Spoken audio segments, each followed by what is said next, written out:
আমার সেই চিত্রগুলা আমি যেন চাক্ষুষ দেখতে পাই।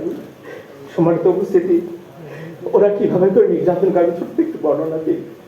যখন নির্যাতন করতে করতে গলা শুকিয়ে গেল, আমি যখন তাদের কাছে পানি চাইলাম, তারা পানি দিতে প্রতি অস্বীকৃতি জানিয়েছে। শহীদ আবরারকেও নিশ্চয়ই পানি দিতে অস্বীকৃতি জানিয়েছিল।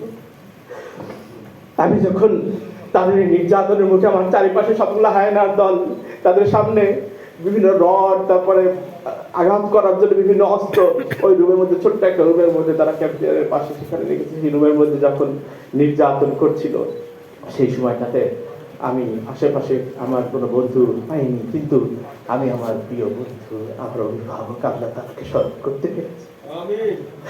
আমি তখন প্রাণ ভরে আমি জানি আল্লাহকে আস্তে ডাকলেও তিনি শোনেন, মনে মনে ডাকলেও আল্লাহ তাআলা শুনেন। কিন্তু আমি আমার সমস্ত আকুতি একত্রিত করে, আমার শরীরের সমস্ত শক্তিকে একত্রিত করে আমি আল্লাহ তাআলাকে ডেকেছিলাম, আল্লাহ বলে চিৎকার করেছিলাম বারবার। সেই চিৎকারে আমার আকুতি আমি প্রকাশ করেছিলাম। কিন্তু বিশ্বাস করে, সে সময় যারা নির্যাতন করছিল তারা এই আল্লাহ ডাককে সহ্য করতে পারে নাই।